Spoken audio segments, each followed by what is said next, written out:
Hi, I'm here with Bill Nighy today. Bill, thank you very much for coming. I just wanted to ask you why you're in Cambridge, because you've been around quite a lot recently. Yeah, not having been here for years, in the last month I've been here quite a lot. I spent a week here filming in Jesus College with David Hare, who is a fellow of Jesus College, as it happens, who wrote and directed the last film I made, called Page 8.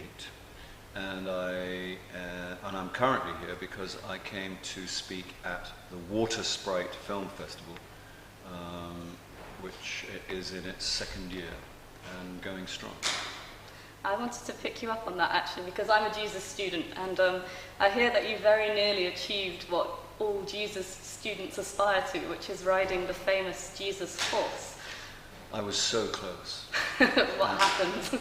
Well, I didn't know that the horse was famous. There's a statue of the horse in Jesus College Quad, and as soon as I saw it, and I happened to be in evening dress, I thought it would make a good photograph of me in evening dress on the horse, and I was just about to get on the horse when the porters busted me, and I ended up in the paper, in the newspaper, which I didn't realize until somebody texted me and said, "Oh, so it's horses now, is it?" And then apparently I was in the newspaper because they tried to make a story out of it. But my regret is obviously that I didn't make it. How close did you get? I got one leg kind of over before they started shouting. Oh dear. Yeah. So I didn't do too good. And I was going to ask, you're known, I would say, generally, primarily for comic roles, but you've also been in more serious roles, like the one in Notes on a Scandal, which we saw earlier. Do you regret sort of being known generally as a comic actor? Would you ever go back? No, I don't regret it, because I've been in some very, good comedies. I also am lucky that I am able to play a wide-ish range of parts. I don't mind if I'm most known for comedy. I do get the opportunity to play straighter roles. I am addicted to getting laughs because it's an endlessly fascinating process which you never quite get to the end of. And I like it in the theatre, and I like it on screen. It's not a bad thing to be doing. It's a good business to be in. And what's your most fun role been? Like the role which you thought, I could live like this permanently? Well, it's usually, I quite like people don't like the routine of the theatre, but I quite like the relentlessness of it. I quite like the fatigue element. I like being kind of semi-exhausted by it. When you do 8 shows a week, I don't mind the repetition. As a kind of averagely obsessive person, I like the constant repetition and the attempt to get it better than you did it before, and particularly in the area of getting laughs. And what was your question? My most enjoyable. Well, I often think if I'm in a good play, and I've been really lucky in the theatre that I've been in, I've done almost exclusively in recent years brand new plays. So I've been in premieres of plays, and when they go well, that is and there are always jokes involved, because I think I joke that I leave plays without jokes to younger artists. I gave up doing plays that had no jokes in them. I think it's vulgar to ask people to sit in the dark for 2.5 hours and not tell them a joke. So they generally have jokes in it, and my obsessiveness about that it keeps me lively, and I could live in that state. I would be perfectly. I mean, you'd have to change the play now and again, but I could live for some. I love I get institutionalized in, and if it's in a good play which brings joy, then it's a pretty perfect state. But I've also had great times in films, and I've had very good, hilarious times playing a vampire. The problem playing a vampire is that when you start hissing, it's very difficult to keep a straight face, and usually the crew fall apart halfway through the scene and wreck it, particularly if there's 2 vampires facing off. It's just stupid, and that can be good fun.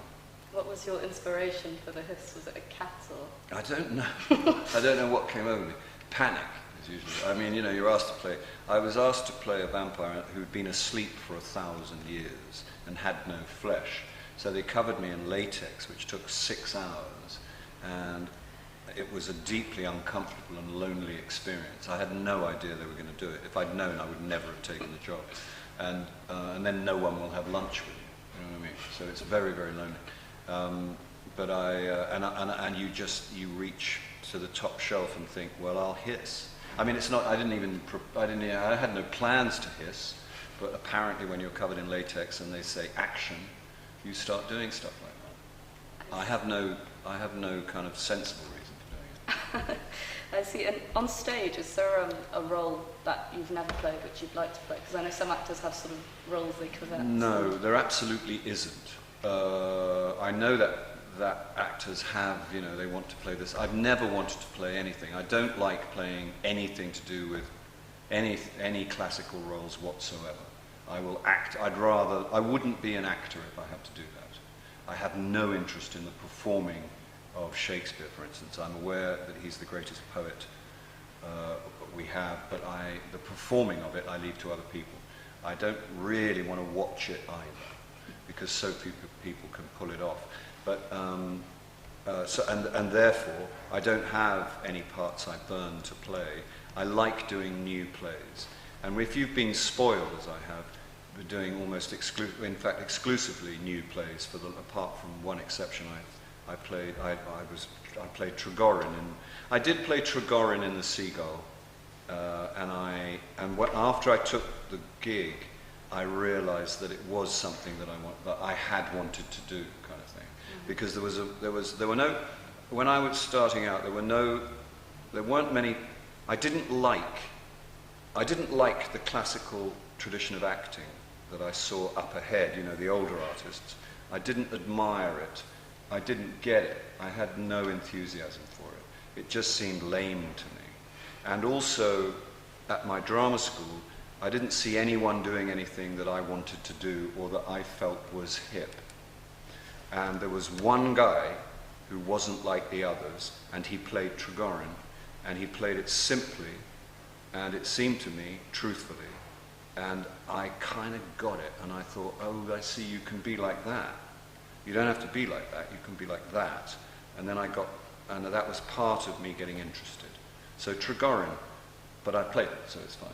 But I don't have any, I only really want to do, if you've been spoiled with new plays, it's reckless doing new plays. You never know what's funny, you never know what works, you never know how they'll receive it. It's dangerous, it's dangerous doing plays generally. It's scary as hell, in my experience. And new plays are, the idea now of doing a revival of something has no appeal to me. I want the whole hit, if you know what I mean. And you mentioned your drama school there. It seemed to me earlier in the talk that, are you suggesting that acting school and drama schools are a bit of a rip-off? A lot of them are. There are lots of scoundrels who will pretend to teach you acting in order to put their kids through school, like everything else. There are scoundrels everywhere. It's not exclusive to drama schools. But you have to be very careful. And like most educational institutions, you rely on getting lucky with inspired individuals at the time that you're there. With acting, it's probably more dangerous than most things because there is so much air around it. There's so much opportunity to talk nonsense or just stuff which doesn't help. I don't think that, generally well-meaning people, but very few inspired teachers. And I do see when I work with people who come out of drama school that they are in the process of debriefing. They kind of look around and they see that, none of the professional actors are doing any of that stuff. There's no time apart from anything else. It just doesn't apply. It's got nothing to do with anything except being at drama school. It's got nothing to do with being, getting paid for it, being on a film set or in a theatre, and they often have to set aside a lot of the stuff they've been told. And I think it does make me angry because it's such a difficult thing to do anyway. And there is a certain, and if you get people who aren't who are in bad shape, they sometimes punish people for wanting to be actors. Disappointed people will sometimes take it out on the young. I'm sure that happens in all walks of life. it's perhaps less attractive in this area than in others. And moving on to another sort of scoundrel, let's talk about politics, because it came up quite a few times in your speech. You mentioned sort of your induction, in a way, to it at the Everyman Theatre, and you mentioned the Robin Hood tax. I mean, I was just wondering what your kind of view of the political situation nowadays is. Because I involve myself to some degree in trying to help with what they call charity, I don't publicly have a view, because it would impede me in my progress through, such things. Privately, I'm not actually specifically political. The Robin Hood tax I don't see as everything becomes political because it has to go through that process. Robin Hood tax is a brilliant, simple, unassailable idea. It's an old idea. It's the kind of idea you had as a child when you were first alerted to the fact that most of the world suffers and dies because they have too little of what we have too much of. And you think as a child, well, what if we all gave a little bit and put it all together and took it over there? And somebody older than you explains that that's not practical, it's unachievable, it's too complicated, it doesn't work like that, they're their own worst enemy, the money never gets through. In other words, negativity comes with this area. It's mysterious. It doesn't happen, it happens a great deal more here, for instance, than it does in America. They don't reach down the list of things to say to find the negative. But it's a very simple idea, and it doesn't involve anybody. It involves institutions, and it involves the kind of gambling, the speculative banking that takes place in cyberspace, which got us into the recent troubles, the great catastrophe that certain elements of the banking community have precipitated in the world, that everyone now suffers from. And guess who suffers the most? The poor, obviously. And the suggestion is you take a tiny amount of money, a tiny, almost unregisterable amount of money from that kind of cyberspace gambling. The suggestion is 10 pence in every £1,000, and in UK terms, it would raise something in the region of £20 billion a year, which would kind of take care of a large part of what now is paid for by other people, and would render all of the government's current, not all of them, but most of the government's current cuts to be unnecessary. And rather than take away the disability mobility tax, which is the benefit rather, which is the benefit that allows the parents of disabled children to move them around, literally to buy the equipment and the necessary paraphernalia to keep them at home, to take that away so that they then have to be put back into care. How did this ever become an idea? It's a tiny amount of money. And then to close libraries, what's the point if we close libraries? It's insane to lay off nurses, to attack the education system, tax the bankers in space. It's not even the bankers. They wouldn't notice. It's the only people that would possibly register it, and it wouldn't pain them, is the super rich, the hedge fund owners, those kind of people. Well, forgive me, but they're not high on my list of people to worry about. And it's practical. People will tell you it's impossible. They'll tell you it's unimplementable and all of that. There's always someone who will tell you that. How far along is this proposal? And I mean, is the Germans are already implementing it. They budgeted for next year. The French are adopting it. Other European countries. The European Commission has just voted in favour of it. The UK notably lagged behind in this area. And do you think that's because of a sort of atmosphere of defeatism? Like you said, people think it's unachievable. Or do you think it's an active will against it? People don't think anything. People just see it's the most popular tax potentially in history because it doesn't tax anybody. People just dig it. People just think it's great. Mm-hmm. Governments have agendas, and I won't pretend to know precisely what they are, but I observe what goes on. Okay, thank you. And just one more light-hearted question after that to finish on. What's your favourite Rolling Stones album, and why? This is such a good question, and I'm so happy that you asked me. Well, obviously, the Mick Taylor years, as every Stones fan knows, are possibly the most significant, which includes Sticky Fingers, Goat's Head Soup, and Exile on Main Street. If you want to be cool, and in the old days, if you wanted to get laid, you had to say Exile on Main Street, because it was the most drug-orientated. In those days, we made the mistake of mistaking drugs for a spiritual experience, or even for being cool, which apparently persists today, which always blows my mind. So you had to say Exile on Main Street in order to be real cool. I don't agree, and Mick Jagger doesn't agree either, and I agree with him.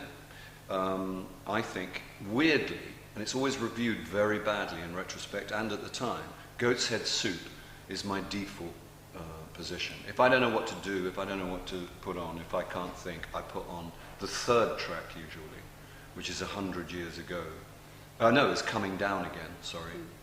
Or the second track, which is 100 Years Ago, which mentions my daughter's name, which I like. And that is a great album. But if I had a gun at my head, I'd say Sticky Fingers.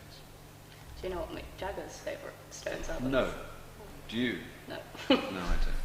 He doesn't have albums. I remember him being interviewed, and he said, because they're not albums to me, they were just periods in the studio. So they then get made into, packaged in album form. But he doesn't therefore view them in that form. He views them as, like that period in the studio or that period of writing with Keith or whatever. But, they're all great. I mean, most of them are, their body of work is astonishing. And if you were trapped on a desert island and you had to take either Bob Dylan LPs or the Stones, which would you choose? This is really cruel. This is unnecessary and cruel. I don't know why you would ask that question. If we're pretending I'm on a desert island, why don't we pretend I can take anything I want? But if I'm going to answer the question, Rebecca, and the answer is that I would take Bob Dylan albums, because Bob Dylan is the single most important artist in my life.